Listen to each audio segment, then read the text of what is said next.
वंदा मी आंदर बनते जी। सुखी हो। बनते जी, हमारा प्रश्न ये है कि दान देते समय हमने भावना रखना चाहिए नहीं कि ये दान देने से हमको ये मिलेगा, ऐसी भावना रख के देना चाहिए। हाँ। लेकिन देने में भंते जी उसमें हमने कोई आपत्ति नहीं। तो हमने बच्चों को समझे बताया ऐसा कि ये दान करो, ऐसा ये मिलता है, ये फल मिलता है। हाँ। तो बच्चे बोलते हैं कि आप तो लालच कर रहे हो। हाँ, कोई आपत्ति नहीं। देखिए, धर्म का एक सिंपल सी बात है। हमारा स्वभाव है कि जहां कुछ मिल रहा है वहां से हम प्राप्त करने की इच्छा करते हैं। शील, समाधि और प्रज्ञा करके हम लोग सुने हैं बुद्ध धर्म के बारे में। ठीक है। परंतु आर्य अष्टांगिक मार्ग प्रज्ञा, शील और समाधि है कि नहीं? तो शील समाधि से प्रज्ञा तक यानी सम्यक दृष्टि तक, आर्य अष्टांगिक मार्ग के आरंभ तक वहां पहुंचा जा सकता है ना। वैसे ही देने का चित्त तब जागता है जब कुछ प्राप्ति की इच्छा हो। पर जब निरंतरता से दे रहा है, दे रहा है, दे रहा है, तो उसके आनंद की अनुभूति में फिर वो स्वार्थ नहीं रह जाता। तो शुरुआत में देने के लिए, जैसे देखो, अनाथ पिंडक ने अपने बेटे को धर्म मार्ग पर लाने के लिए बताया कि जाओ, तुम भगवान के पास जाके आओगे तो मैं तुमको इतने पैसे दूंगा, 500 स्वर्ण मुद्राएं दूंगा। तो गया, जाकर वापस आ गया। क्या किया? कुछ नहीं, आपने तो वहां जाने के लिए बताया। फिर बेटा कि तुम जाओगे, धर्म को सुनोगे, तो मैं तुमको 1000 मुद्राएं दूंगा। गया, धर्म को सुना, आ गया। फिर जाओगे वहां, सील का पालन करोगे, धर्म का चिंतन करोगे, ध्यान करके भगवान की बात को याद रखोगे तो आओगे, धर्म दूंगा। गया, बिल्कुल मांगा ही नहीं, बिल्कुल उपोषित में है, अब मुझे कुछ नहीं चाहिए। क्यों? क्योंकि जिसके लिए भेज रहे थे, जिस लाभ के लिए जो जा रहा था, अब उससे परमार्थ का लाभ उसको मिल गया है। तो आरंभ में वो लाभ की इच्छा से भेजना अच्छी बात है। इसीलिए दान देते समय शुरुआत में हमें वो चिंतन जागे कि मुझे इससे ये मिलेगा, दे देना चाहिए। क्यों भगवान प्रशंसा करते हैं देने की? क्यों भगवान भिन्न भिन्न तरह से दान की महत्ता बताते हैं? इसीलिए बताते हैं कि उससे ये चीजें प्राप्त होने वाली हैं। ठीक है, तो उसको ध्यान में रखो। तो इसीलिए उसमें कोई आपत्ति नहीं है यदि कुछ कहे कि देते समय न यानी ये तो दिया जा रहा है तो इससे तो लोभ जागेगा या तुम्हारी इच्छा है जागनी। तो भगवान की वाणी में नहीं कहा है कि कर्म कर लो, फल की चिंता मत करो। भगवान ने कहा है कर्म कर रहे हो तो फल तुमको ये प्राप्त होगा ही। उस फल की दिशा में देखते हुए कर्म कर सकते हो, कोई आपत्ति नहीं उसमें। बंदे जी, मैं ये पूछना चाह रहा था, जैसे कि धर्म दान ही सबसे बड़ा दान है। तो जैसे हम लोग गृहस्थ हैं, हम लोग थोड़ा बहुत मेडिटेशन भी करते ही हैं, मतलब 1 घंटे डेली में करता हूँ। तो हम लोग कैसे सहायक हो सकते हैं धर्म दान के लिए, जिससे कि आने वाले जन्मों में हमें धर्म के मार्ग पर चलने का एक अच्छा मौका मिल जाए। कैसा है उपासक? हमारे जीवन में दोनों ही चीजें हो रही है। भगवान ने भगवान भिक्षुओं को भी कहा है ना कि भिक्षु, पुण्य करने के लिए घबराओ मत। तो हमने देखा है कि सारिपुत्र भंते जी भी दान दिए, मुगलान भंते जी भी दान देते हुए नजर आते हैं, है ना? भिन्न जी भिन्न जी तरीके के साथ। तो ये सारी चीजें हैं, उसी प्रकार से गृहस्थ के लिए भी है। तो जो देशना तुम सुनते हो, अपनी पत्नी को दो हम्म शब्द बता रहे हो, अपने बच्चे को हम्म, दो शब्द बता रहे हो, अपने पड़ोसियों को बता रहे जी हो कि देखो दान का फल ये होता है और ये हम्म। दान महत्ता है, कहते ही तुम यदि बात बुद्ध की कर रहे, उसमें अपना स्वार्थ नहीं है, बुद्ध की बात को दूसरों को उसके लिए प्रेरित कर रहे हो, तो धर्म का दान दे रहे हो कि? उसे कहा है धर्म का दान देना। उसके बाद में अभी जो जी जी। देशनाएं सुनते हो, तुम्हें अच्छी लगी, उस देशना को हाँ हाँ। ये कोई दूसरा सुन ले, तो मैं उसको लिंक सेंड सेंड कर दूँ, सुन ले, उतने मात्र से वो आ जी जाए, जी। तो एक वो भी एक धर्म प्रश्न दान। और था। जी हाँ। जी जी। जैसे कि मान लीजिए हम लोग जैसे मैं किसी को मतलब बुद्ध के बारे में बताता हूँ या कुछ अच्छी बात बताता हूँ, और वो चिढ़ जाता है, मतलब उसको पसंद नहीं है, तो उसको दोबारा हम बता सकते हैं या फिर हमें छोड़ देना चाहिए उसको ट्राई करने के लिए? आवश्यकता नहीं है। यदि जिगरा जिगरी दोस्त है, परम मित्र है, तो बताना चाहिए। जी यदि केवल ऑफिस का आदमी है जो धर्म को नहीं मानना चाहता, तो ऐसे लिए इंतजार करो कि उसमें वो चित्त जाग पाए करके, तब तक बताने की आवश्यकता नहीं है। तो वो व्यर्थ में अपना परिश्रम होगा। जो पात्र है, योग्य है, समझने लायक, उसको तो बताना चाहिए। परंतु परम मित्र है तो उसके लिए सहायता करनी चाहिए कि देख भैया तू देख ले, धर्म तो ऐसा है, ये सारी चीजें हैं करके उसको बता सकते हो। परंतु भिन्नता में अधिक मेहनत करने की आवश्यकता नहीं, क्योंकि उनके मन में द्वेष जागेगा तो बुद्ध के प्रति जागेगा, संघ के प्रति जागेगा, आपके प्रति जागेगा। तो ये एक तरह से उनको हानि भी करने कर सकता है, इसीलिए।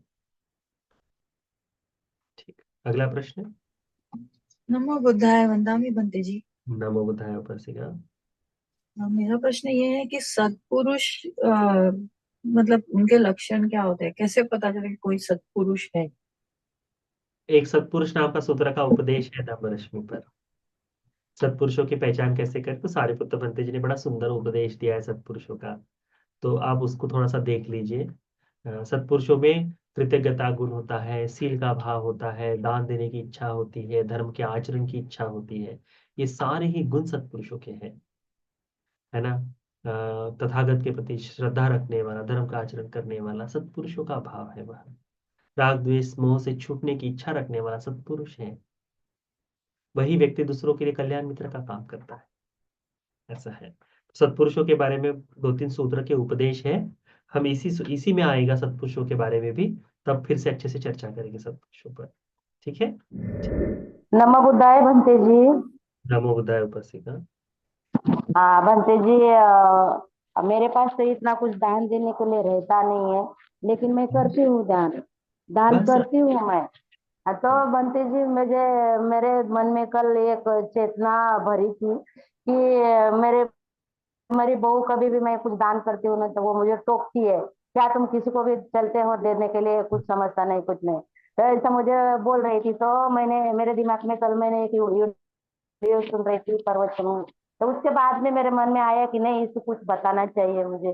तो भी मैंने उनको बताया कि जब आनत पिंड ने दान किया तो उनकी चेतना कैसी होएगी। जब मैं आनत पिंडा कुछ सुनती हूँ, तभी मेरे मन में और भी कुछ भी ऐसा दान करने के लिए मुझे बहुत चेतना रहती है कि मैं क्या दूँ, मैं किसके लिए क्या काम कर सकती हूँ, मैं किसके काम में आ सकती हूँ। ऐसा मैं पूरा सोचती हूँ बनती जी। मुझे बहुत ही अच्छा लगता है, क्योंकि मैं उस दान को, अनंत पिंड के जो दान भगवान बुद्ध को दिया था, मैं उस जगह में 2 बार जाके आई हूँ, तो मैं देखती हूँ उस जगह को। तो मेरे मन में बहुत ही आनंद आता है और मैं बहुत ही परिशुद्ध होती हूँ, और मैं जितना भी मेरे से होता है मैं उतना दान करती हूँ बंटी जी। ना ही आवश्यक है उपासिका। ऐसा नहीं कि किसी से कम है करके, इसमें क्या कहा है, यथा यथा संभव करके कहा है ना, कि जैसी जिसकी स्थिति हो उसके अनुसार, मुझ में कम है करके नहीं। मेरी देना उतना अधिक मायने नहीं रखता जितनी चेतना मायने रखती है।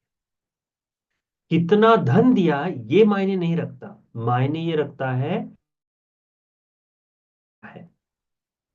धनवान ने बहुत धन दे दिया परंतु गरीब ने कम दिया है, तो उस तरह से उसका दान कम, ऐसा नहीं है। वो अपना दे रहा है, वो अधिक मायने रखता है। इसीलिए आप कुछ कोई चिंता की आवश्यकता नहीं, ऐसा मत सोचिए कि आपको तकलीफ हो या फिर ऐसा कुछ नहीं।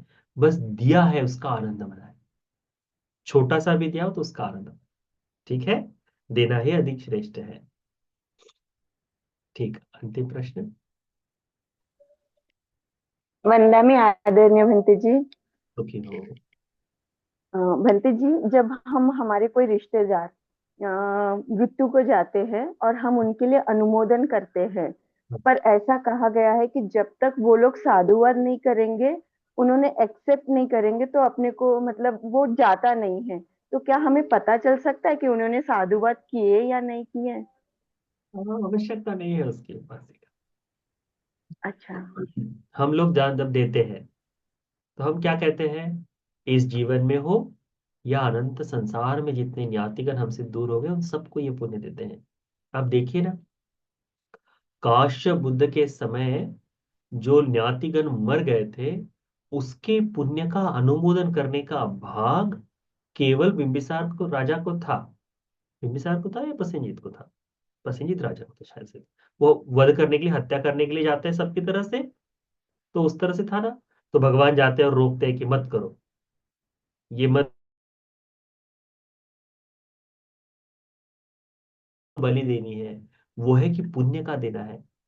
तो दान दो, दान का यज्ञ करो, फिर पुण्य करो और उनको दो, तो खुश हो जाएंगे।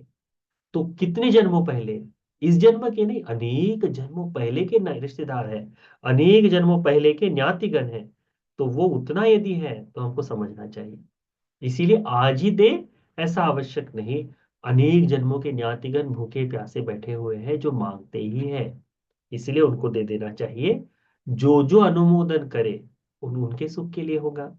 और बहुतांश समय होता है कि प्रेत लोक में ही अधिकांश समय इसको ले लिया जाता है पुण्य को। यदि जानवर बन गया है तो उसको साधु नहीं कह सकता ना, वो नहीं कर पाएगा। मनुष्य बन के जन्म लिया है तो नहीं कर पाएगा। निरय में चला जाए तो नहीं कर पाएगा। परंतु हम निश्चित तौर पर नहीं बोल सकते ना कि हमारा न्याती मर के यही गया है। इसीलिए देना हमारे से सक्षम है, हम देने की, यानी हम दे सकते हैं, इसीलिए देना चाहिए। उसके बाद जो मिला नहीं मिला वो बाद में देखें, ठीक है। इसीलिए उसके लिए हम देने का भाव रखकर देते रहे, पुण्य का अनुमोदन करते रहे न्यातियों को, उतना पर्याप्त है। तो आज के लिए इतना काफी है हम लोगों का।